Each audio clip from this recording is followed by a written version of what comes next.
Episode 723। उसी वक्त घोड़ा हिनहिनाता हुआ अगली दो टांगे उठाकर अली की तरफ लपका। अली उछलकर पीछे गया। घोड़े ने आगे बढ़कर हमला किया।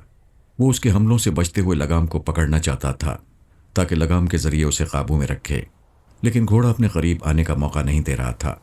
उसे लाते मारने के लिए आगे बढ़ता जा रहा था। अली बचाव करता हुआ पीछे हटता जा रहा था। उसी तरह वो सानी से दूर चले आए थे। फिर अचानक ही घोड़ा पलटकर दौड़ता हुआ सानी के पास आ गया। वो उछलकर उस पर सवार हो गई, लगाम को हाथ में ले लिया। अली आवाज़ें देता हुआ उसकी तरफ लपका। सानी रुक जाओ, होश में आ जाओ, समझने की कोशिश करो, तुम सहरज़दा हो रही हो। घोड़ा तेज़ रफ्तारी से उसे ले जा रहा था। वो सानी को पुकारता हुआ दौड़ लगा रहा था। उसने दौड़ में भी तेज़ रफ्तारी का रिकॉर्ड कायम किया था, लेकिन वो घोड़ा तो शैतानी रफ्तार से भाग रहा था। उसके बराबर पहुंचना किसी इंसान के बस की बात नहीं थी। वो दौड़ते दौड़ते ठोकर खाकर गिर पड़ा। हर इंसानी कोशिश रायगा जा रही थी। उधर सानी अपने इख्तियार में नहीं थी। माँ के हथकंडों के सामने बेबस हो जाती थी। वो ठोकर खाकर औंधे मुंह गिरा था। उसने सर उठाकर देखा, घोड़ा दौड़ता हुआ तारीकी में गुम हो रहा था। वो उठकर खड़ा हो गया। उसके चेहरे पर मायूसी नहीं थी। वो फौलादी इरादों का मालिक था। फिर दौड़ने लगा। उसने जेबी टॉर्च निकालकर रोशन करते हुए दिल में कहा, ये चुड़ैलें जादू कर सकती हैं, अकल से काम नहीं ले सकती। कम बख्तों ने यह नहीं सोचा कि सहराई जमीन पर घोड़ा अपने चारों पांव के निशानात छोड़कर जाएगा। वो टॉर्च की रोशनी में तेजी से दौड़ता जा रहा था। एल्पा होश व हवास में थी, लेकिन होशमंदी से समझ नहीं पा रही थी कि उसके साथ क्या हो रहा है। हालात बड़ी तेजी से तब्दील हुए थे। सबसे पहले ये दिली और दिमागी सदमा पहुंचा कि जिसे तंजीम वाला पारस समझकर अपना सब कुछ लुटा चुकी है, वो मुसलमान है। एक मुसलमान से हार कर यूं लगा जैसे अंदर से खाली हो गई हो। उसके गुरूर को बड़ी ठेस पहुंची थी। वो पारस से फरेब खाकर गुस्से से तिल मिलाती रही और मोहब्बत से रोती रही। वो गुस्सा करके अपनी ज़िंदगी से दूर कर सकती थी, मगर दिल से नहीं निकाल सकती थी। उसने सोचा फरात ने शीबा को भी इसी तरह फंसाया होगा। ये मुसलमान बड़े मक्कार होते हैं। ऐसे ख्यालात कायम करते वक्त वो भूल गई कि वो खुद मक्कारी से टेलीपैथी सीख कर हुक्काम को धोखा देकर तंजीम वाले मुल्क आ गई थी। और उसकी नज़रों में यह भी मक्कारी नहीं थी कि वो लोग डमी पारस बनाकर फरहाद की फैमिली को धोखा देना चाहते हैं। धोखे और चालबाजी में किसी के भी हाथ आ सकती है। वो खुद अपनी मर्जी से तंजीम वाले पारस का फरेब खाती आ रही थी। उसने फैसला किया कि आला हुक्काम को धोखा नहीं देगी। शीबा की तरह एक मुसलमान की मोहब्बत में गिरफ्तार होकर अपनी कौम को नुकसान नहीं पहुंचाएगी। इस फैसले के मुताबिक उसने जनरल को बता दिया कि वो सब असल पारस को डमी समझकर धोखा खाते आ रहे हैं और एल्पा का दिमाग रसवंती के कब्जे में आ गया है। यूं तंजीम वाले हुक्काम को नाकाबिल तलाफी नुकसान पहुंचा था। शीबा के बाद खुशकिस्मती से टेलीपैथी जानने वाली एल्पा तंजीम वाली कौम को मिली थी। उसे भी मुसलमानों ने फांस लिया था। एल्पा ने सोचा वो पारस से दिखावे की मोहब्बत करेगी और उसे किसी तरह फांस कर तंजीम वाले मुल्क ले जाएगी। वो एक होटल में थी। उसने ख्यालखानी के जरिए पारस को बुलाया।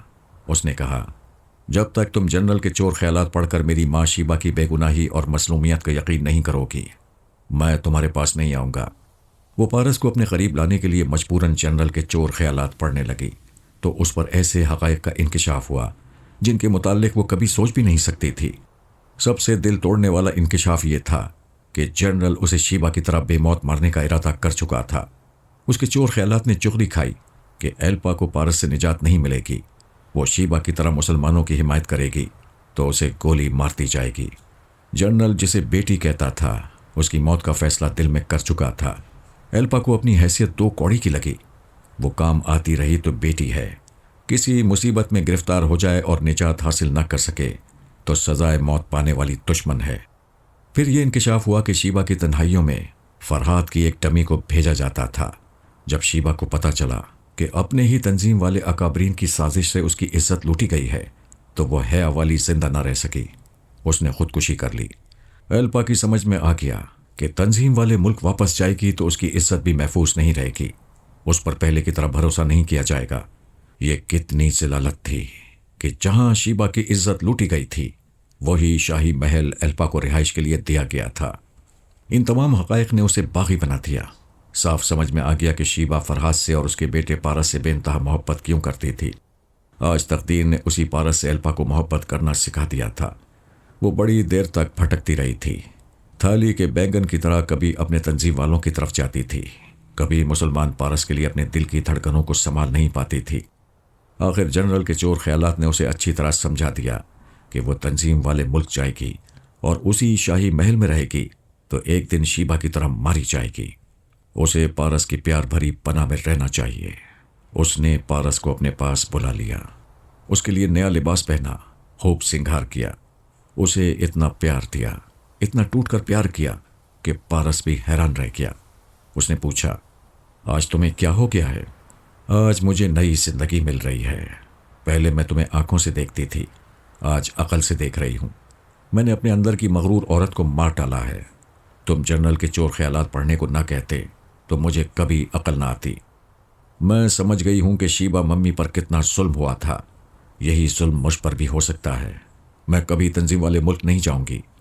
چلو اچھا ہوا کہ تم نے اس حد تک اپنوں کو سمجھ لیا۔ اب تم ہمارا صرف اور ہماری شرافت دیکھو گی۔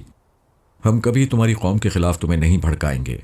اگر ان کی طرف سے ہمارے خلاف سازش ہوگی یا کوئی زیادتی ہوگی تو اس کا فیصلہ تم پر چھوڑ دیں گے۔ اگر تمہاری قوم کو ہم سے کوئی شکایت ہوگی اور وہ جائز ہوگی تو ہم اس کی تلافی کریں گے۔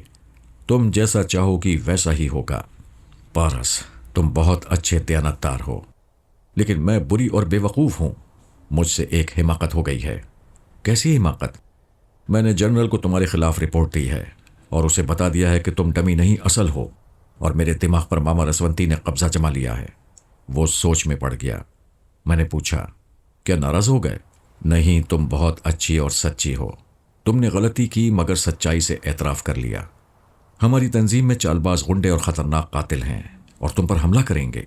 فکر نہ کرو، میں پیدائش کے دن سے ہی سازشوں کا شکار ہوتا رہا ہوں۔ تم دیکھتی آ رہی ہو کہ دشمنوں سے ٹکراؤ ہوتا رہتا ہے، آئندہ بھی یہی ہوگا۔ کوئی نئی بات نہیں ہے۔ نئی بات ہے، پہلے کسی کو تمہاری ضرورت نہیں ہوئی، اب مجھے ضرورت ہے۔ تمہاری جان میری جان ہے، تمہیں کچھ ہوا تو میں مر جاؤں گی۔ میرے پاس ٹیلی پیتھی کی صلاحیت ہے، مگر تمہاری عقل کے بغیر میں دشمنوں سے تنہا نہیں نمٹ سکوں گی۔ ایک عورت یہی کہتی تھی کہ اس کے شوہر کو کچھ ہو گیا تو وہ زندہ نہیں رہے گی۔ آج وہ چوتھے خاوند کے پہلو میں بھی یہی کہتی ہے۔ جاؤ، میں تم سے نہیں بولتی۔ وہ منہ پھیرنے لگی۔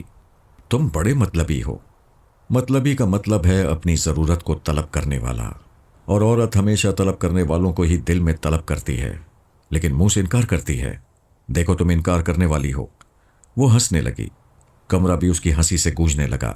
جوانی کے دن ایسے ہی ہوتے ہیں، دن کو بھی رات ہو جاتی ہے اور رات کو بھی سورج نکل آتا ہے، جسے صرف جوانی کی آنکھ ہی دیکھ سکتی ہے۔ وہ دیر تک خود کو بھولتے رہے۔ پھر پارس نے کہا، ہمیں صرف مسرتوں میں نہیں رہنا چاہیے۔ یہ معلوم کرو کہ وہ مجھے گھیرنے اور پکڑنے کے لیے کیا کر رہے ہیں۔ استنبول میں جو تنظیم والے ہیں اس کا سربراہ تمہارے خلاف کچھ کر رہا ہوگا۔ میں ابھی آتی ہوں۔ وہ سربراہ کے پاس گئی، پھر اس کے خیالات پڑھ کر واپس آ گئی۔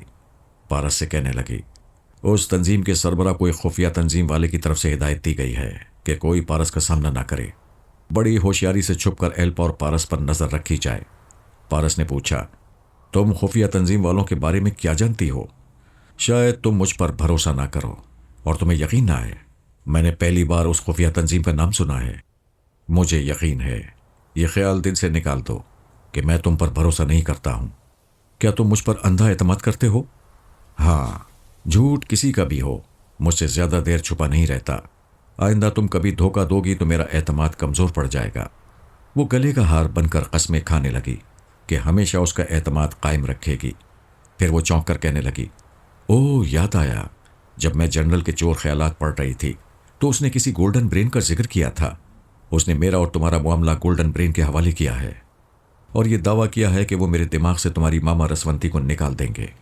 ایلپا، سب سے پہلے یہ یقین کر لو کہ ماما تمہارے دماغ میں نہیں ہے اور نہ ہی آئندہ آئیں گی۔ تم ہر طرح سے آزاد ہو۔ مجھے تمہاری بات کا یقین ہے۔ ویسے وہ آئیں گی تب بھی شکایت نہیں کروں گی کیونکہ اب میرے اندر کھوٹ نہیں ہے۔ پہلے میں تمہارے خلاف سوچتی تھی، اس لیے چاہتی تھی کہ میرے چور خیالات کوئی نہ پڑھے۔ بہرحال ابھی تم جنرل کے چور خیالات پڑھو اور گولڈن برین کے متعلق معلومات حاصل کرو۔ وہ جنرل کے پاس آ گئی۔ وہ اپنے بنگلے کے لان میں بیٹھا فوج کے 2 اعلیٰ افسروں سے باتیں کر رہا تھا۔ ایلپا اس کے دماغ کے تہخانے سے معلومات حاصل کرتی رہی۔ پھر اس نے پارس کے پاس آ کر کہا، تنظیم والوں کی یہ خفیہ تنظیم میں 5 افراد ایسے ہیں جو گولڈن برین کہلاتے ہیں۔ مکاری اور شاطرانہ چالوں میں شیطان کے بھی کان کاٹتے ہیں۔ ان کے منصوبوں پر عمل کرتے ہوئے تنظیم والے حکام بڑے ملک جیسی سپر پاور سے جائز اور ناجائز مطالبات منواتے رہتے ہیں۔ وہ 5 یوگا کے ماہر ہیں، میں ان کے دماغوں میں نہیں جا سکوں گی۔ انہوں نے جنرل سے کہہ دیا ہے کہ وہ ایلپا اور پارس کے سلسلے میں جو کچھ بھی کریں گے اس کی رپورٹ کسی کو بھی نہیں دیں گے، ورنہ پارس کے خیال خانی کرنے والے کسی وقت بھی جنرل اور دوسرے اعلیٰ حکام کے اندر آ کر معلومات حاصل کر سکتے ہیں۔ یعنی وہ ہمارے خلاف جو کچھ بھی کریں گے ہمیں اس کا علم کسی بھی ذریعے سے نہیں ہوگا۔ ہاں، گولڈن برین نے بڑے سخت انتظامات کیے ہیں۔ ان کے بے شمار ماتحت کئی ممالک کے کئی شہروں میں باقاعدہ رہائش اختیار کرتے ہیں اور ایک دوسرے سے عبرانی زبان میں رابطہ رکھتے ہیں۔ اول تو ان عبرانی زبان بولنے والے ماتحتوں تک پہنچنا دشوار ہوگا۔ اگر پہنچ بھی گئے تو 5 گولڈن برین تک کبھی نہیں پہنچ سکیں گے۔ میں پہنچنے کی تدبیر کرتا ہوں۔ تم یہ بتاؤ، استنبول میں تنظیم والوں کا سربراہ ہمارے بارے میں کیا جانتا ہے؟ یہی کہ ہم اس ہوٹل میں ہیں۔ یہ اطلاع وہ خفیہ تنظیم کے ایجنٹ کو دے چکا ہے۔ پوری بات کرو ایلپا، ایجنٹ کو کس ذریعے سے اطلاع ملی؟ میں ابھی معلوم کرتی ہوں۔ وہ خیال خانی کے ذریعے گئی، پھر واپس آ کر کہنے لگی، ٹیلی فون کے ذریعے۔ اس ٹیلی فون نمبر کو نوٹ کرو۔ پارس نے نمبر نوٹ کیا، پھر کہا، میرے دماغ میں رہو، جو فون پر بولے اسے پکڑ لو۔ اس نے ریسیور اٹھا کر نمبر ڈائل کیے، پھر رابطہ قائم ہونے کے بعد فرانسیسی زبان میں کہنے لگا، کیا تم یہ زبان سمجھتے ہو؟ ریسیور اٹھانے والے نے پوچھا، مسٹر تم کون ہو اور کیا بول رہے ہو؟ پارس نے ایلپا کو دیکھ کر اشارے سے پوچھا، کام ہو گیا؟ وہ دماغ میں تھی، کہنے لگی، ہاں ریسیور رکھ دو۔ وہ بولنے والے کے دماغ میں پہنچ گئی۔ اس کے سامنے بیٹھے ہوئے ایک شخص نے پوچھا، کس کا فون ہے؟ وہ ریسیور رکھ کر کہنے لگا، پتہ نہیں، میرا خیال ہے فرانسیسی زبان میں کچھ بول رہا تھا، میری زبان نہیں سمجھ سکا، لائن کاٹ دی۔ وہ عبرانی بولنے والے کے دماغ میں پہنچ گئی۔ اس کی سوچ کہہ رہی تھی، باس نے ٹھیک ہی کہا تھا، جلد ہی ایسے فون آئیں گے جو رانگ نمبر ہوں گے یا کوئی الٹی سیدھی باتیں کرنے والے ہوں گے۔ اس طرح خیال خانی کرنے والا دشمن ٹیلی فون کے ذریعے دماغ میں پہنچے گا۔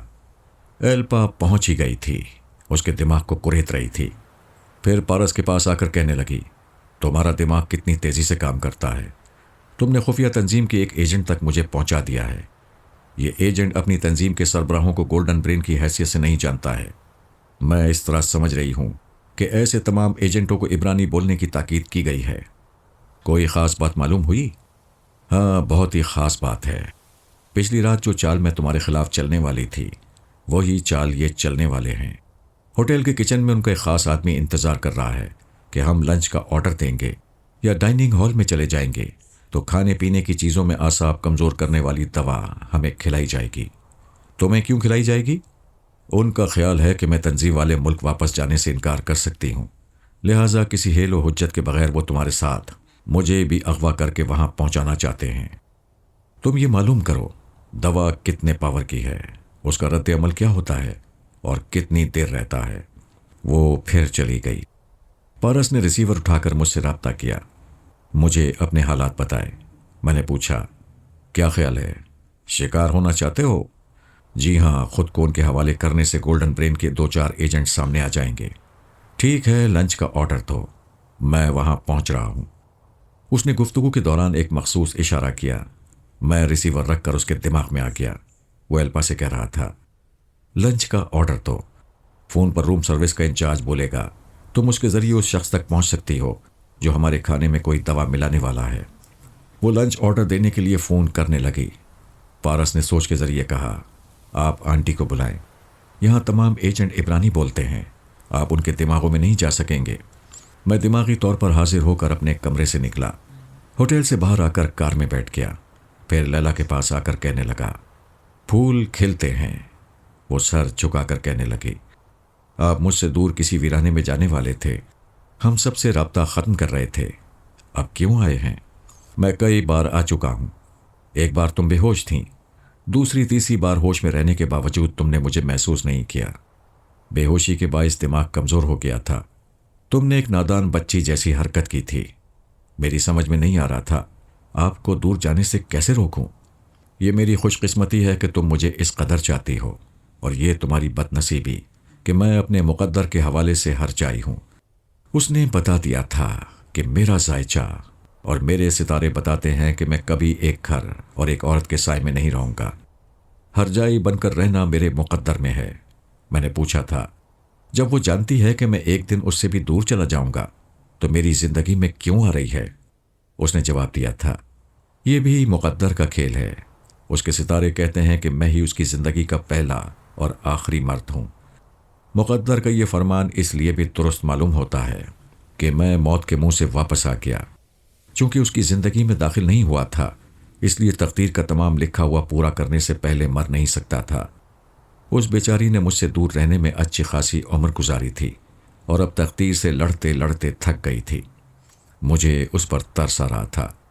میں اس کی زندگی برباد نہیں کرنا چاہتا تھا، اس لیے اس سے بہت دور جانے کا فیصلہ کیا تھا، لیکن اس فیصلے پر بھی عمل نہیں ہو سکا تھا۔ لیلا نے بے ہوشی کا انجیکشن خود کو لگایا تھا اور قسم کھائی تھی کہ میں اس کو چھوڑ کر جاؤں گا تو اسی طرح وقفے وقفے سے بے ہوشی یا نشے کا انجیکشن لیتی رہے گی اور رفتہ رفتہ جان دیتی رہے گی۔ اب وہ خوش تھی۔ اس نے میرا فیصلہ بدل دیا تھا اور میں یہ سوچ کر پریشان ہو رہا تھا کہ ایسی محبت کرنے والی ہستی کو ایک دن چھوڑ دوں گا۔ کیوں چھوڑ دوں گا؟ آخر ہم تقدیر سے کیوں نہیں لڑ سکتے؟ کیا اپنی کوششوں سے تقدیر کو کسی حد تک بدل نہیں سکتے؟ میں نے کہا، لیلا، ہاتھ کی لکیریں بدل جاتی ہیں۔ ہم دونوں مل کر کوشش کریں گے کہ میرے اندر کا ہرجائی فرحات مر جائے۔ میں آپ کے ساتھ آخری سانس تک رہنے کے لیے تیار ہوں۔ رات دن خدا سے دعائیں مانگتی رہوں گی۔ میں ابھی کار ڈرائیو کر رہا ہوں، تم میرے پاس آؤ، کچھ ضروری باتیں ہیں۔ میں نے دماغی طور پر حاضر ہو کر کار اسٹارٹ کی۔ وہ میرے پاس آ گئی۔ میں نے اسے پارس اور ایلپا کے حالات بتائے۔ اس نے سننے کے بعد کہا، میں آپ کی آواز اور لہجہ بنا کر ایلپا کے پاس جا رہی ہوں، وہاں سے کسی ایجنٹ کے پاس پہنچوں گی۔ وہ ایلپا کے پاس گئی۔ ایلپا پارس سے کہہ رہی تھی، تمہارے کہنے سے میں نے لنچ کا آرڈر دیا ہے، کھانے پینے کی چیزیں آ رہی ہیں۔ کچن میں جو ایجنٹ ہے اس کی سوچ کہہ رہی ہے کہ سوپ میں دوا ملائی گئی ہے، مگر میں تو کسی کھانے کو ہاتھ نہیں لگاؤں گی۔ کیا پتا کھانے میں بھی کچھ ملا ہو؟ ایلپا کی سوچ سے پتہ چلا کہ ایجنٹ جو دوا دے رہا ہے اس اثر سے صرف کمزوری پیدا ہوگی۔ اس کمزوری کے باعث خیال خانی نہیں کر سکے گی اور پارس کسی سے مقابلہ کرنے کے قابل نہیں رہے گا۔ لیلا نے ایلپا کے دماغ میں سوچ پیدا کی، یہ لوگ ہمیں یہاں سے کس طرح لے جائیں گے؟ یہ معلوم کرنا چاہیے کہ تنظیم والے ملک لے جانے کے ذرائع کیا ہیں۔ ایلپا نے اس کی سوچ کے مطابق عبرانی زبان اختیار کی، پھر اس کے دماغ میں پہنچ گئی، لیکن اس کو زیادہ کریت نہ سکی کیونکہ ہوٹل کا ملازم کمرے میں کھانا رکھ رہا تھا۔ وہ ایجنٹ کے پاس آئی۔ لیلا اس کے دماغ میں رہ کر معلومات حاصل کرنے لگی۔ ملازم بڑی سی ٹرالی میں کھانا لایا تھا۔ پارس نے اسے بھاری ٹپ دے کر رخصت کر دیا، دروازے کو اندر سے بند کر لیا، پھر ایلپا سے کہا، آؤ شروع ہو جاؤ۔ وہ پیچھے ہٹ کر کہنے لگی، کیا دماغ چل گیا ہے؟ وہ جیب سے ایک چھوٹی سی ڈبیا نکال کر اس میں سے 2 ننھی گولیاں نکال کر کہنے لگا، یہ اعصابی کمزوری کا توڑ ہے، ایک گولی نکل لو۔ اس نے ایک گولی اس کی ہتھیلی پر رکھی، دوسری خود نکل لی، پھر ٹھاٹ سے کھانے کے لیے بیٹھ گیا۔ ہر ڈش میں تھوڑا تھوڑا آئٹم لے کر کھانے لگا۔ وہ پریشان ہو کر دیکھ رہی تھی۔ تھوڑی دیر کے بعد کہنے لگی، کھانا کیسا لگ رہا ہے؟ اچھا لگ رہا ہے، جی چاہتا ہے تمہیں بھی کھا لوں۔ یہ تم خطرہ مول لے رہے ہو، اگر تمہیں کچھ ہو گیا تو میں دشمنوں سے تنہا نہیں نمٹ سکوں گی۔ کیا ایک وقت بھوکے نہیں رہ سکتے؟ رہ سکتا ہوں، لیکن 2 باتیں ہیں۔ ایک تو ان کے اعلی کار یہ دیکھیں گے کہ ہم نے کم از کم آدھا کھانا کھایا ہے یا نہیں۔ دوسری بات یہ ہے کہ میں نہ کھا کر تمام کھانے کو کموڈ میں ڈال نہیں سکتا، یہ اناج کی بے حرمتی ہے، خدا ناراض ہوتا ہے۔ کیا تم خدا سے ڈرتے ہو؟ کیا ڈرنا نہیں چاہیے؟ ہاں، اس طرح غلط کاموں سے بڑی حد تک بچا جا سکتا ہے۔ وہ اس کے پاس بیٹھ گئی، پھر گولی نگل کر کہنے لگی، جانتے ہو میں یہ کھانا کیوں کھا رہی ہوں؟ جانتا ہوں، اسے کھا کر میں کمزور ہو جاؤں گا تو تم بھی کمزور ہو جاؤ گی۔ تم میرے ساتھ جینا اور میرے ساتھ مرنا چاہتی ہو۔ وہ خوش ہو کر اس کے گال کو چوم کر کہنے لگی، تم کمال کے آدمی ہو، ٹیلی پیتھی نہیں جانتے مگر اپنی ایلپا کا دل پڑھ لیتے ہو۔ وہ بھی کھانے لگی۔ لیلا نے میرے پاس آ کر کہا، آپ کا بیٹا زبردست ماہر نفسیات ہے۔ میں نے پوچھا، کیا کر رہا ہے؟ وہ ایلپا کی باتوں سے، حرکتوں سے، اس کے مزاج سے اور اس کے چہرے سے اندازہ کر لیتا ہے کہ وہ جو کچھ کرتی ہے اس کے محرکات کیا ہوتے ہیں۔ میں ہنسنے لگا۔ वो कहने लगी। बेटे की तारीफें सुनकर बहुत खुश होते हैं? हाँ, लैला बहुत खुश होती है। जब सोचता हूँ कि तमाम उम्र की जिद्दोजहद के बाद क्या पाया, तो जवाब में पारस और अली तैमूर के चेहरे मुस्कुराते हैं। वालिदैन का सबसे बड़ा सरमाया होनहार औलाद होती है। मुझे भी पारस पर बड़ा प्यार आता है, लेकिन उसके पास जाते हुए डर लगता है। कम वक्त शैतान है, मुझे भी नहीं बख्शता। अच्छा बताओ, क्या मालूम हुआ? वो लोग एल्पा और पारस को होटल से एक कमरे में ले जाएंगे जो बंदरगाह के करीब है। वहाँ उनकी एक लॉन्च है। अंधेरा होते ही वो उन्हें मकान से निकालकर लॉन्च में ले जाएंगे। आगे समंदर में पहुंचने के बाद एक हेलीकॉप्टर आएगा। दोनों को उस हेलीकॉप्टर में पहुंचाया जाएगा। फिर उन्हें तंजीम वाले मुल्क ले जाना आसान हो जाएगा। वो लोग होटल से किसी बड़ी गाड़ी में उन्हें ले जाएंगे। हाँ, होटल के इहाते में एक सफ़ेद रंग की वैगन है। लैला ने उसका नंबर बताया। मैंने कहा, तुम एजेंट के पास रहकर देखो कौन से मकान में उन्हें पहुंचाया जाएगा। मैं सफ़ेद वैगन का ताक़ुब करूंगा। लैला एजेंट के पास चली गई। वो अपने आदमियों के साथ लिफ्ट के जरिए तीसरे फ्लोर के कॉरिडोर में आ गया। फिर वहां से चलता हुआ एल्पा के कमरे तक आया। दरवाजे पर दस्तक दी। अंदर से जवाब नहीं मिला। उसने हैंडल को ज़रा दबाया तो दरवाज़ा खुल गया। उन्होंने अंदर आकर देखा। खाने की कुछ प्लेटें कालीन पर गिरी हुई थीं। एल्पा निढाल होकर पलंग पर पड़ी हुई थी। पारस सोफे से टेक लगाए आधा कालीन पर गिरा हुआ था। दरवाज़ा खुलने पर वो बड़ी तकलीफ से उठा। फिर कालीन पर बैठते हुए कहने लगा, होटल वाले कहाँ हैं? खाने में वो आगे ना कह सका। यूं हाँफने लगा जैसे बोलते बोलते कमजोरी गालिब आ गई हो। एजेंट के साथ आने वाले खाने की प्लेटों को देख रहे थे। फिर उन्होंने टॉयलेट में जाकर देखा। वो बिल्कुल साफ सुथरा था। वहाँ खाने पीने की कोई चीज़ गिरी हुई नजर नहीं आई। यूं भी उन्हें खुशफहमी थी कि एल्पा और पारस को अगवा की साजिश का इल्म किसी तरह नहीं हो सकता था। एल्पा बिस्तर पर पड़ी बड़ी नकाहत से एजेंट को देखकर कह रही थी, प्लीज़ हेल्प, हमें तिब्बी इमदाद। वो भी बात पूरी न कर सकी, बुरी तरह हाँफने लगी। एजेंट ने एक जेब से रिवॉल्वर निकाला और दूसरी जेब से एक कागज़। फिर वो कागज़ खोलकर पहले एल्पा को फिर पारस को दिखाया। उसमें लिखा था, मेरे 2 आदमी तुम दोनों को सहारा देकर ले चलेंगे। होटल में कोई पूछे तो कह देना हम तुम्हारे दोस्त हैं। तुम दोनों तिब्बी इमदाद हासिल करने जा रहे हो। हमारे खिलाफ कोई चालाकी दिखाओगे तो दोनों को गोली मार दी जाएगी। एल्पा ने सहम कर रिवॉल्वर को देखा, फिर पारस को मदद के लिए देखा। पारस बेबसी का इजहार कर रहा था। रिवॉल्वर वाले ने एल्पा को सहारा देकर खड़ा किया, फिर रिवॉल्वर जेब में रख लिया। उसके दोनों मातहतों ने पारस को सहारा देकर आगे बढ़ाया। इस तरह वो कमरे से निकलकर कॉरिडोर में आए। फिर लिफ्ट के जरिए नीचे पहुंचे। वहां उन्होंने पारस के बाजू को एल्पा के बाजू में डाला, फिर उन्हें आगे बढ़ा दिया। वो एक दूसरे के सहारे दुश्मनों के आगे आगे चलने लगे। उनका अंदाज यूं था जैसे 2 मोहब्बत करने वाले एक दूसरे के बाजुओं में बाजू डालकर नशे में डगमगाते जा रहे हों। दुश्मन समझ रहे थे कि वो कमजोरी से डगमगा रहे हैं। बाहर सफ़ेद वैगन खड़ी हुई थी। उसका दरमियाना दरवाज़ा खोल दिया गया। वो दोनों उसमें बैठ गए। अगवा करने वाले आगे और पीछे वाली सीटों पर आ गए थे। जैसे ही गाड़ी आगे बढ़ने लगी, एजेंट ने एक पट्टी पारस की और दूसरी एल्पा की आंखों में बांध दी। एल्पा उस एजेंट के दिमाग को पढ़ रही थी। वो नहीं चाहता था कि वो उसके खुफिया अड्डे तक जाने वाले रास्ते को पहचाने, इसीलिए आंखों पर पट्टी बांध दी गई थी। वो उनसे काफ़ी फासले पर रहकर ताक़ुब कर रहा था ताकि मेरी गाड़ी उनकी नज़रों में ना आए। हमारे दरमियान बहुत सी गाड़ियाँ गुजरती जा रही थीं। कभी सफ़ेद वैगन नज़रों से ओझल होती तो मैं लैला के पास जाकर रास्ता मालूम कर लेता था, फिर दूसरे रास्ते घूमकर उन्हें जाते हुए देख लेता था। इसी तरह तकरीबन 2 घंटे तक ताक़ुब जारी रहा। बंदरगाह के करीब एक गोदाम का दरवाज़ा खुला हुआ था। सफ़ेद वैगन के अंदर जाते ही उसका स्लाइडिंग दरवाज़ा एक तरफ सरकते हुए बंद हो गया। उसके बाद उनकी आंखों से पट्टियां खोल दी गईं। एल्पा और लैला अभी तक एक ही एजेंट के दिमाग में पहुंची हुई थीं। बाकी मातहत गूंगे बने हुए थे। उस गोदाम के अंदर दूसरा एजेंट भी मौजूद था। उसने कहा, एल्पा अरबी ज़बान नहीं जानती है, इसलिए हमें इसी ज़बान में गुफ्तगू करनी चाहिए। क्या तुम्हें यकीन है कि दवा इनके हलक से उतर गई है? मुझे पूरा यकीन है। मैं पिछले 2 घंटे से इनके साथ हूँ। तुम खुद इनकी हालत देख लो। मैंने चिकन सूप में खुद ही दवा मिलाई थी। हमारा अमल अभी मालूम कर लेगा कि इन पर दवा का कितना असर हुआ है। चंद मातहत उन दोनों को 2 सस्ते किस्म के पलंग पर ले आए। उन्हें वहां लिटा दिया गया। एल्पा अगरचे अरबी नहीं जानती थी, लेकिन एजेंट के चोर ख्यालात से मफहूम समझ रही थी। गोल्डन ब्रेन का हुक्म था कि एल्पा और पारस को काबू में करने के बाद उनके कमज़ोर दिमाग को तनवीमी अमल के ज़रिए हमेशा के लिए अपनी मुट्ठी में कर लिया जाए।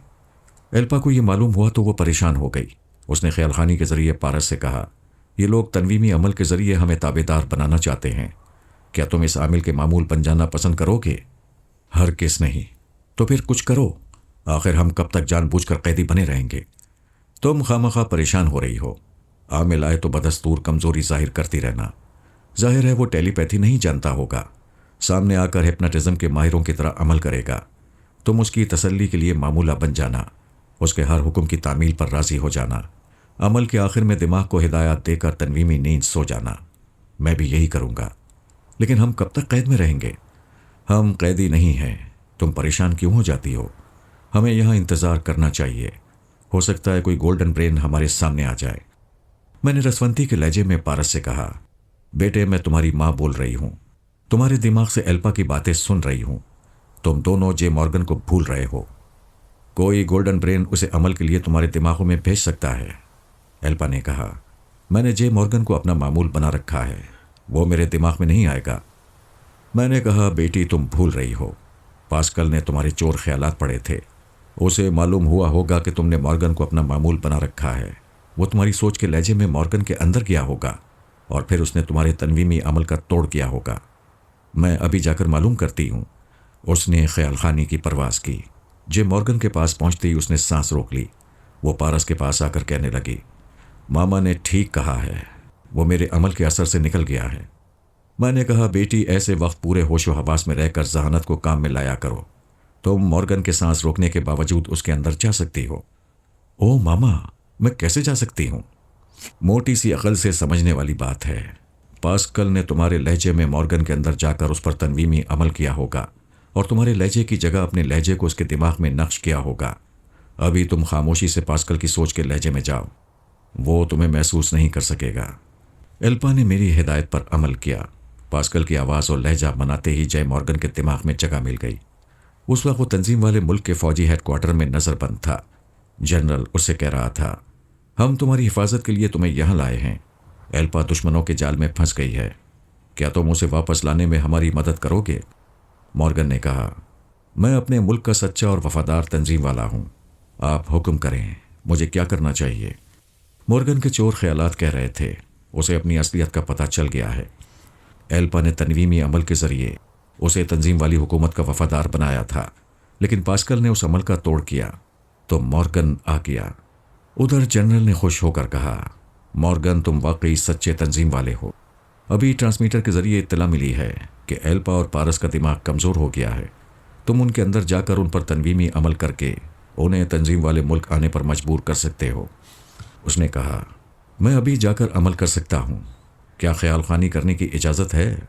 इधर मैंने एल्पा से कहा, बेटी हालात का तकाजा ये है कि तुम अपना दिमाग थोड़ी देर के लिए मेरे कब्ज़े में दे दो।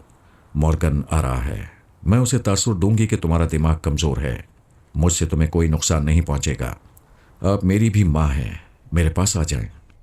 मैंने उसके दिमाग पर कब्ज़ा जमा कर उसे बेहिस बनाया, जिसके नतीजे में मॉर्गन आसानी से उसके अंदर आ गया। उसने कहा, हेलो एल्पा, तुमने मुझे पहचाना? वो परेशानी जाहिर करती हुई कहने लगी, ओ मॉर्गन, तुम हो? चलो अच्छे वक्त पर आए हो। कुछ अनजाने दुश्मनों ने मेरे दिमाग को कमज़ोर बना दिया है, मुझ पर तनवीमी अमल करना चाहते हैं। मुझे उनकी मामूला बनने से बचा लो। वो हंसते हुए कहने लगा, मुझसे दुश्मनी करके दोस्ती की तवक्को कर रही हो? तुमने धोखे से मेरे दिमाग को कमज़ोर बनाकर तनवीमी अमल के ज़रिए मुझे तंजीम वाला बना दिया, लेकिन तुम्हारा तिलिस्म टूट चुका है। तुम्हारा जनरल समझता है कि मैं अभी तक तंजीम वाली हुकूमत का वफादार तंजीम वाला हूँ। अब तुम दोनों को पता चलेगा कि मेरे लिए गड़ा खोदते ही खुद उसमें गिर पड़े हो। वो बेबसी जाहिर करते हुए कहने लगी, क्या तुम मुझे तनवीमी अमल के ज़रिए अपनी मामूला और ताबेदार बनाओगे? मैं क्या करूँगा ये तुम्हें थोड़ी देर बाद पता चलेगा। मेरी बात सुनो मॉर्गन, प्लीज़ मेरी बात सुनो। लेकिन वो जा चुका था। मैंने एल्पा और लैला ने पास्कल की सोच में एक साथ मॉर्गन के अंदर छलांग लगाई। मेरा ख्याल दुरुस्त निकला। वो कम वक्त पास्कल के पास पहुंचा हुआ था और उसे एल्पा की दिमागी कमज़ोरी के बारे में बता रहा था। वो ऐसा करने पर मजबूर था क्योंकि पास्कल ने उसे अपना ताबेदार बना रखा था। बेचारा मॉर्गन घर का रहा ना घाट का। एल्पा ने उसे अमेरिका से लाकर तंजीम वाला बनाया था। अब पास्कल ने उसे मास्क मैन का वफादार बना दिया था। पास्कल ने तमाम बातें सुनने के बाद कहा, शाबाश मॉर्गन, تم نے بہت اہم اطلاع دی ہے۔ تم جنرل کے سامنے خاموش بیٹھے رہو اور یہی تاثر دو کہ ایلپا اور پارس پر عمل کر رہے ہو۔ ادھر میں ان پر عمل کروں گا۔ کیا تم ایلپا اور پارس کو تنظیم والے ملک نہ آنے دو گے؟ انہیں اس ملک میں جانے دوں گا تاکہ تمہاری خیال خانی کا بھرم رہے۔ وہ دونوں بھی تنظیم والوں کے درمیان رہ کر ہمارے وفادار رہیں گے۔ میں لیلا اور ایلپا مورگن کے دماغ سے آ گئے، پاسکل کے دماغ میں نہیں جا سکتے تھے۔ میں نے لیلا کے پاس آ کر کہا، تم رسونتی کی حیثیت سے ایلپا کے پاس رہو، میں پارس کے پاس رہوں گا۔ پتہ نہیں پاسکل پہلے کس کے دماغ میں تنویمی عمل کے لیے آئے گا۔ پھر میں نے پارس کے پاس آ کر اسے مورگن اور پاسکل کے متعلق بتایا۔ بڑا لمبا چکر چل رہا تھا، ایک الجھی ہوئی بازی شروع ہو گئی تھی۔ ہم گولڈن برین تک پہنچنا چاہتے تھے، اس لیے ایلپا اور پارس اعصابی کمزوریوں میں خود کو مبتلا ظاہر کر رہے تھے۔ گولڈن برین جے مورگن کے ذریعے ان دونوں کو تنظیم والے حکومت کا وفادار بنانا چاہتا تھا، اور جے مورگن نے ان کا معاملہ پاسکل کے سپرد کر دیا تھا۔ میں چاہتا تو یہ بازی یہیں ختم کر دیتا، لیکن جب یہ پتا چلا کہ پاسکل ایلپا کو ماسک مین کی وفادار بنانا چاہتا ہے تو مجھے ایک بار پھر ماسک مین کے خفیہ معاملات تک پہنچنے کا موقع ملنے والا تھا۔ اس کا نام تبدیل کیا تھا، پھر وہ فرضی نام بھی تبدیل کر کے پتہ نہیں اسے کس نام سے مخاطب کرتے تھے۔ اس کی آواز اور لہجہ بھی بدل دیا تھا۔ اسے اتنی رازداری سے چھپا کر رکھا تھا کہ ہم ابھی تک اپنی جوجو کو تلاش نہیں کر پائے تھے۔ اگر ہم ادھر توجہ دیتے تو شاید اب تک جوجو کا دوسرا روپ معلوم کر چکے ہوتے، لیکن ہم دیگر خیال خانی کرنے والوں کو ٹریپ کرنے میں مصروف ہو گئے تھے۔ سونیا نے کہا تھا، ہم کچھ عرصہ انتظار کریں گے۔ جوجو دماغی آپریشن کے بعد طویل عرصے تک بستر پر رہے گی، پھر ماسک مین جب کبھی اس سے کام لینا شروع کرے گا تو وہ ہم سے چھپی نہیں رہے گی۔ میں نے پارس کے دماغ پر قبضہ جما کر اسے بے حس بنا دیا تھا۔ وہ گودام کے ایک بستر پر پڑا جیسے دماغی اور جسمانی کمزوری میں مبتلا تھا۔ تھوڑی دیر بعد مجھے ایک بہت ہی رس بھری آواز سنائی دی۔ کوئی کہہ رہی تھی، ہیلو پارس، سنا ہے تم بہت زبردست ہو، بلا کے مکار ہو۔ میں 5 منٹ سے تمہارے چور خیالات پڑھ رہی ہوں۔ فی الحال مکاری کا سراغ نہیں مل رہا ہے۔ جتنی تعریف سنی تھی اس کے برعکس چوہے نظر آ رہے ہو۔ پارس کی کمزور سوچ نے کہا، تم کون ہو؟ میرا کوئی نام نہیں ہے، کوئی پہچان نہیں ہے۔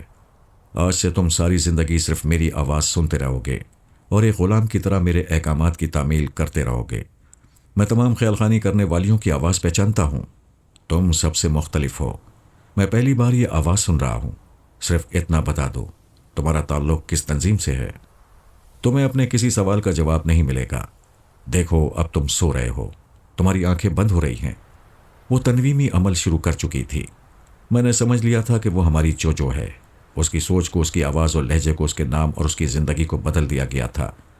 وہ اپنی پچھلی زندگی بھول چکی ہے اور یہ سمجھنے سے قاصر ہے کہ ابھی اپنے ہی شوہر پر تنویمی عمل کر رہی ہے۔ پاسکل ادھر ایلپا پر عمل کر رہا ہوگا۔ میں پارس کو چھوڑ کر ایلپا کے پاس نہیں جا سکتا تھا، مگر یقین تھا کہ میری طرح لیلا اسے سنبھال رہی ہوگی۔ بعد میں پتہ چلا وہاں دوسرا کھیل شروع ہو گیا ہے۔ ہوا یہ کہ سلطانہ نے لیلا کے پاس آ کر کہا تھا، سسٹر سونیا بلا رہی ہیں۔ لیلا نے سونیا کے پاس جا کر کہا، میں بہت مصروف ہوں، ذرا بھی دیر ہو گئی تو پاسکل ایلپا کے دماغ میں آئے گا اور ہماری چال ناکام ہو جائے گی۔ اس نے سونیا کو مختصراً حالات بتائے۔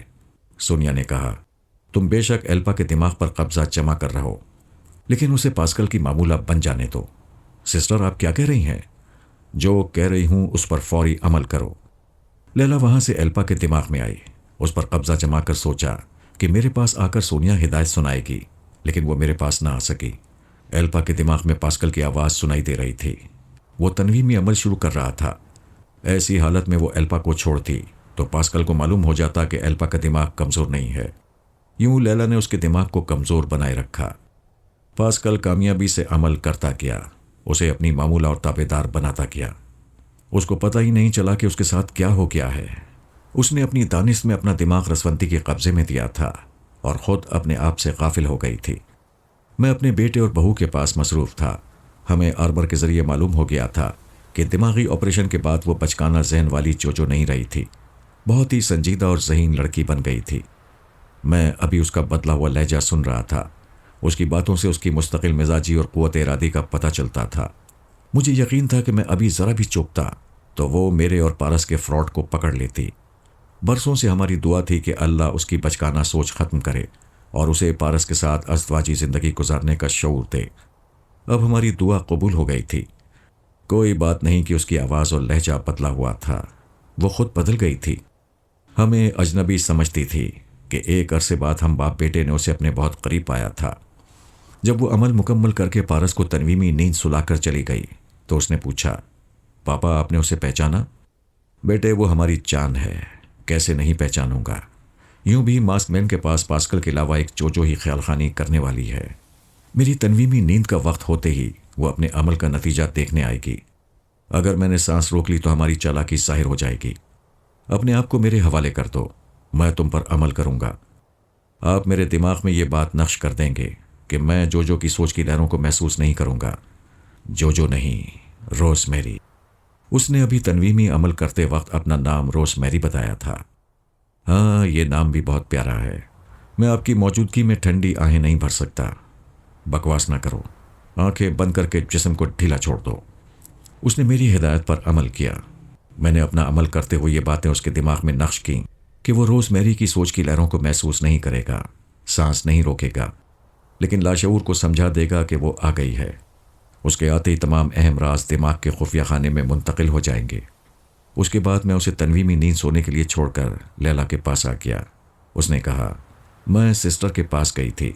आप एक बात बताएं, किसी मौके पर आप मुझे एक हुक्म दें और सिस्टर उस हुक्म के खिलाफ दूसरा हुक्म दे तो मुझे किसके हुक्म पर अमल करना चाहिए? ये तुम हुक्म का लफ्ज़ क्यों इस्तेमाल कर रही हो? क्या मैंने या सोनिया ने कभी हाकिम बनकर फरमान जारी किया है? सिस्टर तो बहुत अच्छी हैं, मोहब्बत करने वाली बड़ी बहन की तरह पेश आती हैं, लेकिन आपकी हर बात मेरे लिए हुक्म का दर्जा रखती है। ये तुम्हारे एहसासात और जज्बात हैं। वैसे सोनिया अगर कभी मेरे मशवरे के खिलाफ कोई मशवरा दिया करे तो उस पर अमल किया करो।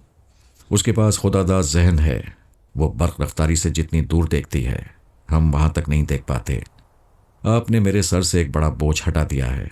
मैंने सिस्टर के मशवरे के मुताबिक पास्कल को कामयाबी से तनवीमी अमल का मौका दिया है। एल्पा उसकी ताबेदार बन चुकी होगी। आओ हम सोनिया के पास चलते हैं। हमने उसके पास आकर कोड वर्ड्स अदा किए। फिर मैंने पूछा, तुमने एल्पा को पास्कल का ताबेदार बना दिया है? क्या अमल हो चुका है? लैला ने कहा, जी हाँ। सोनिया ने पूछा, फराद तुम्हें क्या परेशानी है?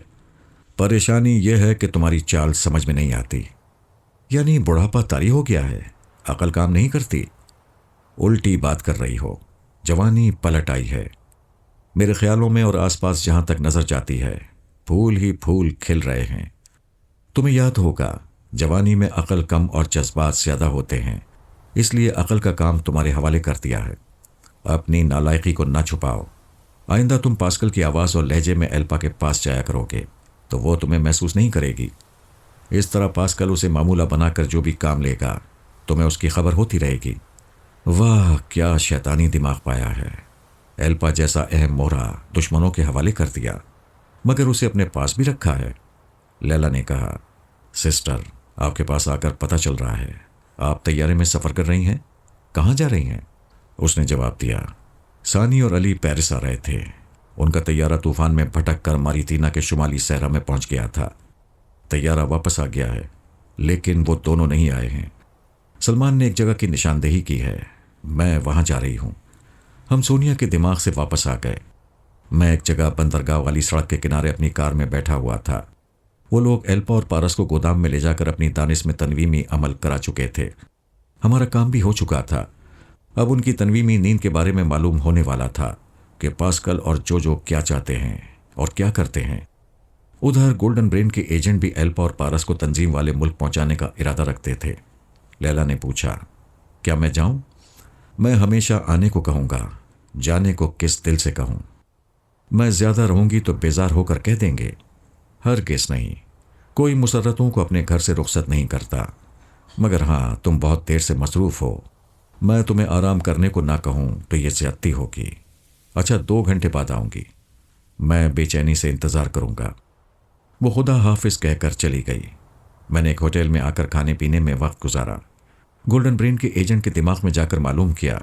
उसकी सोच से पता चला एल्पा और पारस अभी तक सो रहे हैं।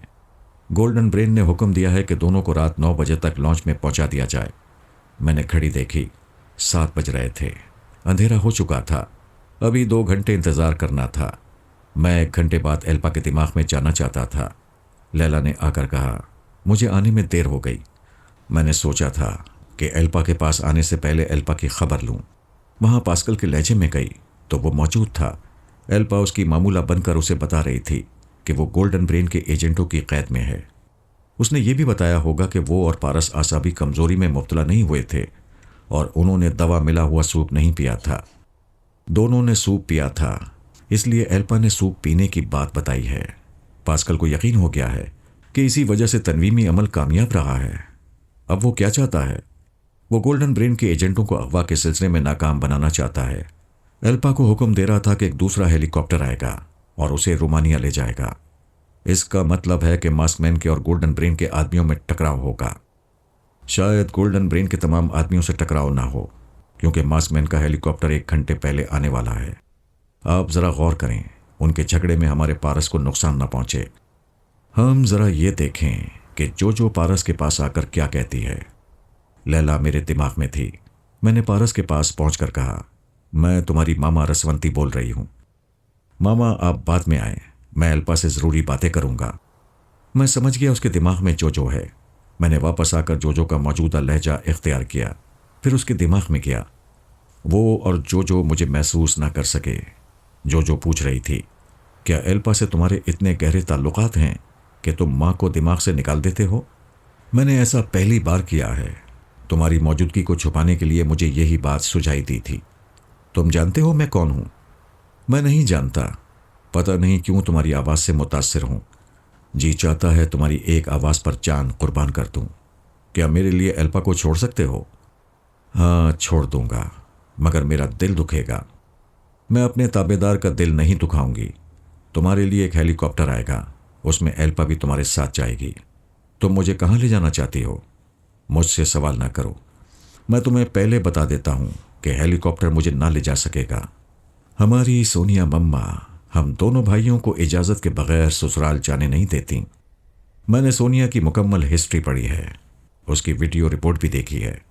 बेशक वो बहुत चालाक, बहुत ख़तरनाक है, लेकिन मुझसे टकराना महंगा पड़ेगा। पारस ने पूछा, बेबी तुम्हारी उम्र क्या है?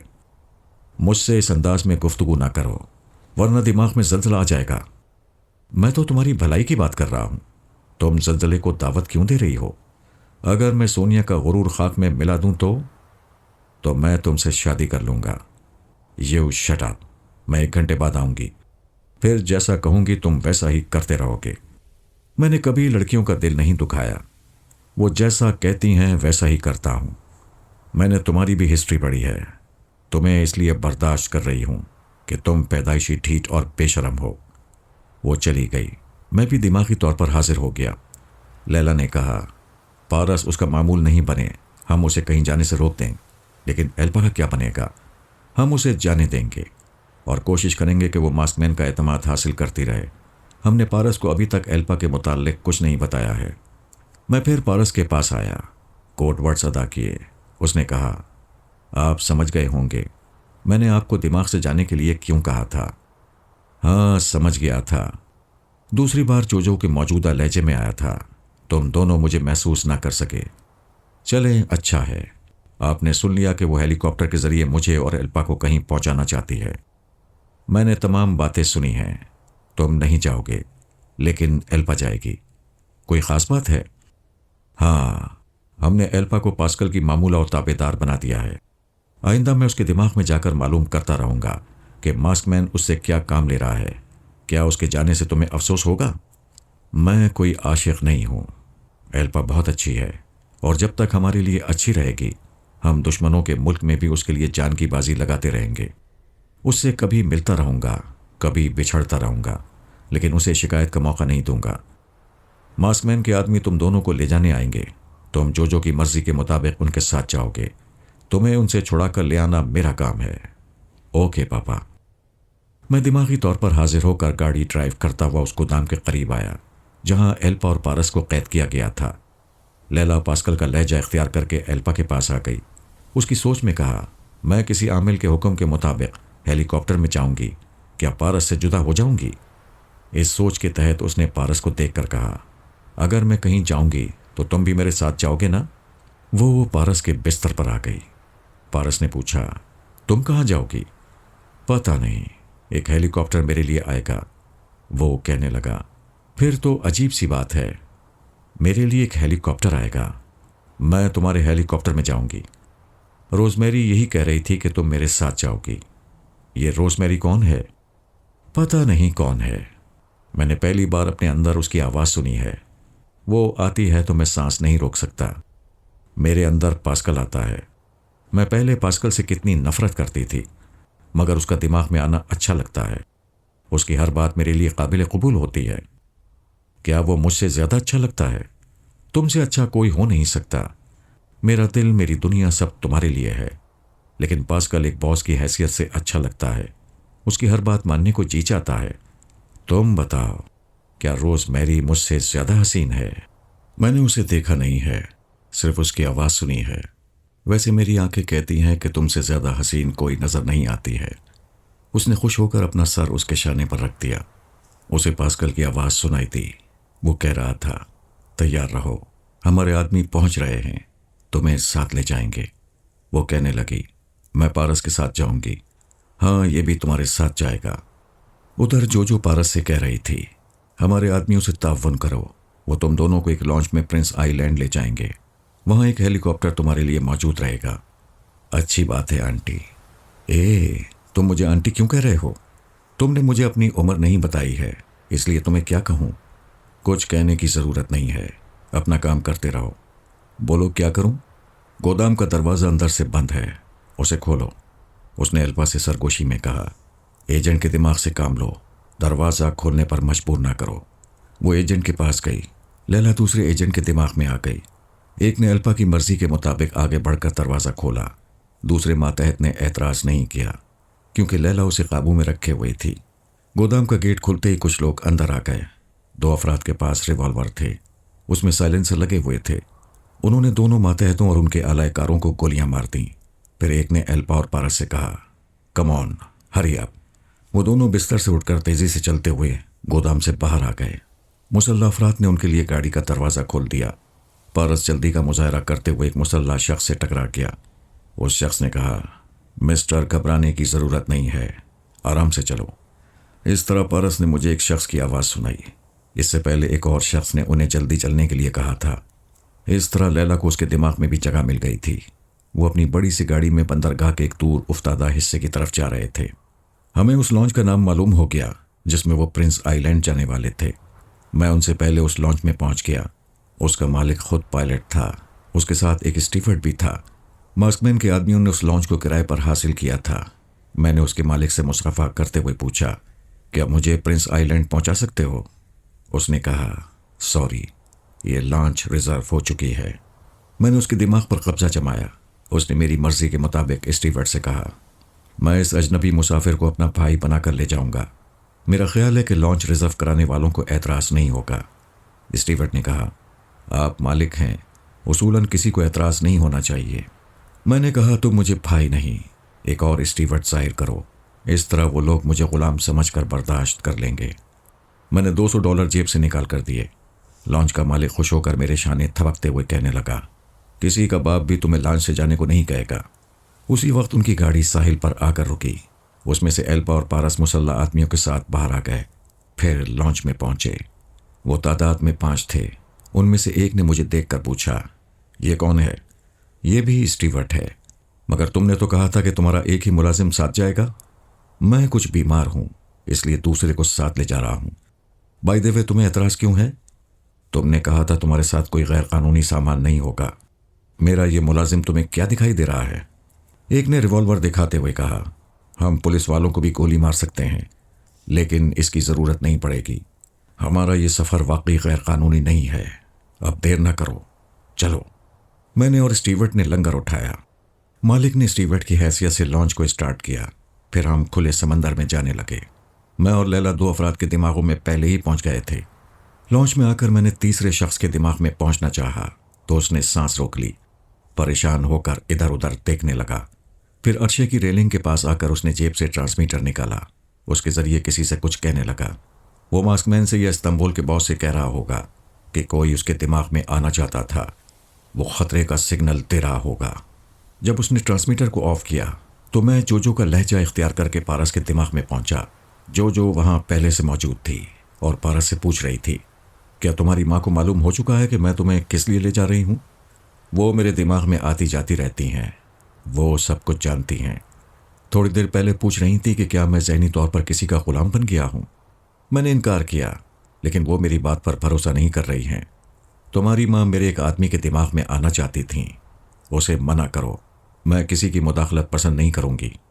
جو تمہیں پسند نہیں ہے وہ مجھے بھی ناپسند ہے، لیکن یہ سب کچھ سونیا مما کی طرف سے ہو رہا ہے، میرا ان سے رابطہ نہیں ہے، ورنہ کہہ دیتا کہ اپنی خوشی سے روز میری کے پاس جا رہا ہوں۔ کیا سونیا تمہارے لیے ہیلی کاپٹر لے کر آئے گی؟ مما اتنی سی بات کے لیے خود نہیں آتی اور نہ ہی اپنے ہیلی کاپٹر کا ایندھن ضائع کرائیں گی۔ تم سمجھتے ہوگے کہ وہ کیا کرے گی؟ وہ کس موقع پر کیا کر گزرتی ہیں یہ میرا باپ بھی نہیں سمجھ پاتا۔ تم لوگوں کا ایک اور خیال خانی کرنے والا برائن ولف کہاں ہے؟ وہ صاحب نیا رومانس فرما رہے ہیں۔ سیدھی طرح بتاؤ۔ سیدھی سی بات کہہ رہا ہوں، اگر تم ان کے دماغ میں کبھی پہنچو گی تو ایک ہی صدا سنائی دے گی، ہائے لیلا۔ میں اس کے دماغ سے نکل آیا، اگرچہ وہ میرے متعلق ایسی باتیں کر رہا تھا، لیکن میں اس کا طریقہ کار سمجھ رہا تھا۔ وہ دراصل جو کو باتوں میں الجھا رہا تھا، مجھے کچھ کر گزرنے کا موقع دے رہا تھا۔ میں نے لیلا سے کہا، پائلٹ کے دماغ پر قبضہ جماؤ اور لانچ کا رخ مغرب کی سمت کر دو۔ وہ چلی گئی۔ ہم دو مسلح دشمنوں کے اندر پہنچ سکتے تھے، تیسرا سانس روک لیتا تھا۔ میں نے چوتھے دشمن کے دماغ میں پہنچنا چاہا، اس نے بھی سانس روک لی۔ اپنے ساتھی سے کہا، کوئی میرے دماغ میں آنا چاہتا تھا۔ میں قریب ہی کھڑا لانچ کے رسے کو لپیٹ کر بنڈل باندھ رہا تھا۔ وہ دونوں مجھے گھور کر دیکھ رہے تھے۔ میں پانچویں شخص کے دماغ میں کیا، اس نے مجھے محسوس نہیں کیا۔ میں نے اس کی زبان سے کہا، یارو میرے دماغ میں بھی کوئی آ رہا ہے۔ ایک نے پوچھا، تم نے کیسے سمجھ لیا؟ تم نے تو کہا تھا کہ یوگا کے ماہر نہیں ہو۔ وہ ریوالور نکال کر نشانے پر رکھتے ہوئے کہنے لگا، تم لوگ یوگا کے ماہر ہو کر کون سا اپنا بچاؤ کر لو گے؟ اس وقت تم دونوں نشانے پر ہو، ذرا بھی حرکت کرو گے تو وہ خیال خانی کرنے والا تمہیں گولی مار دے گا۔ میں کچھ نہیں کروں گا، سمجھ گئے نا؟ وہ دونوں ہکا بکا سے رہ گئے تھے۔ ایک نے بڑی آہستگی سے اپنا ہاتھ ریوالور کی طرف لے جانا چاہا، میرے معمول نے اس کے ہاتھ میں گولی مار دی۔ وہ ہاتھ تھام کر چیخنے لگا۔ میں نے دونوں کے پاس آ کر ان کی جیب سے ریوالور نکال کر اپنے معمول سے بھی ریوالور لیا، پھر ان سب کو سمندر میں پھینک دیا۔ اس کے بعد کہا، اب ہم نہتے ہیں، مردوں کی طرح اپنی قسمت کا فیصلہ کریں گے۔ ان سب نے ایک ساتھ مجھ پر چھلانگ لگائی۔ چھلانگ میں نے بھی لگائی، ایک کو فلائنگ کک ماری، باقی دو ایک ساتھ چھلانگ لگانے کے باعث خود ہی آپس میں ٹکرا گئے۔ میں نے موقع پا کر لیلا سے کہا، لانچ کے نچلے حصے میں دو مسلح افراد ہیں، انہیں سمندر میں پھینک دو۔ میں صرف چند سیکنڈز کے لیے لیلا کے پاس گیا تھا، واپس آتے ہی منہ پر ایک گھونسا پڑا۔ اس سے پہلے کہ سنبھلتا، دوسرا گھونسا پیٹ میں لگا۔ میں تکلیف سے جھکا تو تیسرے نے میرے منہ پر ٹھوکر ماری۔ میں لڑکھڑاتا ہوا پیچھے جا کر ریلنگ سے ٹکرایا۔ وہ ریلنگ نہ ہوتی تو سیدھا سمندر میں چلا جاتا۔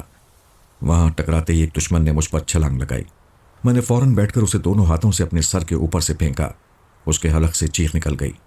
وہ نیچے سمندر میں گیا، پانی اچھل کر عرشے تک آیا۔ باقی دونوں میری طرف آ رہے تھے۔ ایک کا پاؤں عرشے پر آنے والے پانی سے پھسل گیا۔ میں نے اسے ٹانگ پکڑ کر کھینچا، پھر اسے بھی ایک گول چکر دے کر سمندر میں پہنچا دیا۔ تیسرا رک گیا، پیچھے ہٹتے ہوئے کہنے لگا، کون ہو تم؟ میں اس کی طرف بڑھنے لگا۔ وہ پیچھے ہٹ کر کہنے لگا، صرف ایک بات کا جواب دو، کیا ہمارے دوست بن سکتے ہو؟ تم دوست بنانا نہیں چاہتے، میری آواز اپنے ٹیلی پیتھی جاننے والوں کو سنانا چاہتے ہو تو میں سنا رہا ہوں۔ اسی وقت پر آئی سوچ کی لہر محسوس ہوئی۔ میں نے سانس روک لی، مگر چیخنے لگا جیسے میرے دماغ میں زلزلہ پیدا کیا گیا ہو۔ وہ پیچھے ہٹ رہا تھا، قہقہ لگاتے ہوئے آگے بڑھا۔ اب کیسے بچو گے؟ ہمارے خیال خانی کرنے والوں سے ٹکرا رہے تھے، اب تو میں تمہیں سمندر میں نے اچانک کراٹے کا ایک ہاتھ مارا۔ وہ لڑکھڑایا، دوسرے ہاتھ میں چکرا گیا۔ گرنا ہی چاہتا تھا کہ میں نے اسے اٹھا کر سمندر میں گرا دیا۔ پھر لیلا کے پاس جا کر معلوم کیا، لانچ کے نچلے حصے میں بھی کوئی دشمن نہیں رہا تھا۔ وہ کہنے لگی، میں سوچ بھی نہیں سکتی تھی کہ ہم اتنی آسانی سے بازی جیت لیں گے۔ میں نے کہا، ابھی بازی ختم نہیں ہوئی ہے۔ میں نے جو کی موجودہ ذہانت کے متعلق جو سنا ہے، اس کے مطابق وہ ہمارا پیچھا نہیں چھوڑے گی۔ ابھی اس کے ہاتھ میں کئی مورے ہیں۔ میری بات ختم ہوتے ہی اچانک میرے سر پر قیامت ٹوٹ پڑی۔ एकदम से चकरा कर गिर गया। आंखों के सामने अंधेरा छा गया। मैंने संभलने की कोशिश की, डूबती हुई नजरों से देखा। लॉन्च के स्टीवर्ड ने एक मोटी सी लोहे की सलाख से मेरे सर पर सर्प लगाई थी। उसे मुझसे कोई दुश्मनी नहीं थी। जोजो ने उसके दिमाग में पहुंचकर उसे अपना आलायकार बनाया था। वो मुझे जिंदा नहीं छोड़ना चाहती थी। उसने स्टीवर्ड को दूसरी बार हमले के लिए मजबूर किया। पहली ज़रब इतनी शदीद थी कि मैं तमाम तर कोशिश के बावजूद अपने पैरों पर खड़ा रहने की कोशिश में नाकाम हो रहा था। उसे दूसरे हमले से नहीं रोक सकता था। उसने लोहे की सलाख को दोनों हाथों से उठाया। मेरा सर फिर निशाने पर था। ऐसी ही बेबसी के लम्हात में उसकी कमर पर लात पड़ी। वो डगमगाता हुआ मेरे कदमों में आकर गिरा। पारस ने उसके बालों को मुट्ठी में जकड़ कर उठाया, फिर पैर दर पे घूंसे मारते हुए कहने लगा, निकल जाओ, इसके दिमाग से निकल जाओ। ये बेचारा लॉन्च में मुलाजिम है। मैं इसे समंदर में फेंकना नहीं चाहता, लेकिन तुम इसे अपना आलायकार बनाए रखोगी तो मजबूरन इसे खत्म करना होगा। जोजो ने उसके दिमाग में आकर कहा, पारस, मैं हुक्म देती हूं, इस स्टीवर्ड को छोड़ दो, वरना मैं तुम्हारे दिमाग पर कब्जा जमा कर तुम्हारे हाथों से इसे हलाक करूंगी। मैं समझ गई हूं ये ख्यालखानी करने वाला ब्राइन वुल्फ है। ये समझ गई हो तो ये भी समझ लो कि हम मिस्टर वुल्फ को बाप की तरह चाहते हैं। तुमने इन पर हमला कराने की बहुत बड़ी गलती की है। काश तुम्हें याद होता कि तुम रोज मैरी नहीं हो, तुम्हारा नाम जोजो है। तुम मेरी शरीक हयात हो। जिसे तुम बकवास समझ रही हो वो तुम्हारी जिंदगी की सच्चाई है। तुम मेरी जिंदगी हो, मेरी जान हो। इसीलिए मैंने तुम्हें अपने दिमाग में आने की इजाजत दी। अगर तुम गैर होती तो मेरे दिमाग में तो क्या, मेरी जिंदगी में भी नहीं आ सकती थी। बहुत टेंगे मार रहे हो, तुम्हें सजा देनी ही होगी। वो दिमागी झटका पहुंचाना चाहती थी। पारस ने सांस रोक ली। वो दिमाग से निकलकर अपनी जगह हाजिर हो गई। सोचने लगी, ये क्या हो गया। मैंने अच्छी तरह तनवीमी अमल किया था, उसे अपना मामूल और ताबेदार बनाया था। फिर वो मेरी ख्यालखानी के शिकंजे से आज़ाद कैसे हो गया। वो अपनी जगह से उठकर टहलने लगी। टहलते हुए गौर करने लगी कि उससे कहाँ गलती हुई है और उसने कब धोखा खाया है। वो वारसा के खूबसूरत से सरकारी बंगले में थी। पिछली शाम मॉस्को से यहाँ आई थी। यहाँ एल्पा और पारस को बुलाकर उन्हें अपने साथ मॉस्को ले जाना चाहती थी, लेकिन पहली बार फरहाद के एक बेटे से सामना करते ही नाकामी हो रही थी। उसने मॉस्को के एक ट्रेनिंग सेंटर में जहानत और हाजिर दिमागी के कितने ही इम्तहानात पास किए थे। 6 माह तक पोलैंड, हंगरी और रोमानिया जाकर सुराग रसानी के बड़े बड़े कारनामे अंजाम दिए थे। कितने ही पेचीदा मसाइल को अपनी जहानत से सुलझाया था। मास्कमैन और फौज के आला अफसरान की मुत्तफ़िक़ा राय थी कि अब उसे वसी दुनिया में भेजा जाए। वो सुपर मास्टर के किसी टेलीपैथी जानने वाले को ट्रैप करे। इस तरह फरहाद की फैमिली से भी टकराव होगा तो इसकी जहानत और चमकेगी। मास्कमैन ने उससे कहा था, रोज़मेरी, कोई ज़रूरी नहीं कि तुम्हें हर मामले में कामयाबी हो। अब तक तुमने सिर्फ कामयाबियां हासिल की हैं, जबकि नाकामी भी ज़रूरी है, वरना तुम खुशफहमी और गुरूर में मुब्तला हो जाओगी। फौज के आला अफसर ने कहा, हमने फैसला किया है कि तुम किसी ख्यालखानी करने वाले को ट्रैप करके लाओगी। तुम हमारे मुल्क से बाहर पहले मरहले में इस अंदाज से काम करोगी कि रोज़मेरी का नाम और शख्सियत किसी पर ज़ाहिर ना हो। तुम पास्कल को सामने रखकर अपने मंसूबे पर अमल करोगी तो तुम पर कोई आंच नहीं आएगी और तुम पस मंज़र में रहकर दुश्मनों को अच्छी तरह समझ पाओगी। उसे पहले मरहले पर बताया गया कि एल्पा नामी एक तंजीम वाली लड़की टेलीपैथी सीखने के बाद तंजीम वाले मुल्क में आ गई है। उसे वहाँ से अगवा करो। इस सिलसिले में ज़रूरी मालूमात फराहम की गई। जोजो ने इत्मीनान से बैठकर एक मंसूबा बनाया। तंजीम वाले मुल्क में मास्कमैन के एजेंटों से रब्ता किया। ख्यालखानी के ज़रिए उन्हें ट्रेनिंग दी कि उन्हें किस तरह किस वक्त पास्कल के एक एक हुक्म की तामील करना होगी। तमाम आला हुक्काम और फौज के आला अफसरान उसकी प्लानिंग को समझ रहे थे और यकीन से कह रहे थे कि कामयाबी होगी, और ऐसा ही हुआ था। पास्कल ने उसके मंसूबे पर अमल करते हुए कामयाबी से एल्पा को अगवा किया था। लेकिन ऐसे ही वक्त जोजो को दिमागी तकलीफ शुरू हो गई। जब से ब्रेन का ऑपरेशन हुआ था तब से कभी कभी ऐसी तकलीफ होती थी। बड़े बड़े बैनुल अक़वामी शोहरत रखने वाले तजुर्बेकार डॉक्टर उसका मुआयना और इलाज कर रहे थे।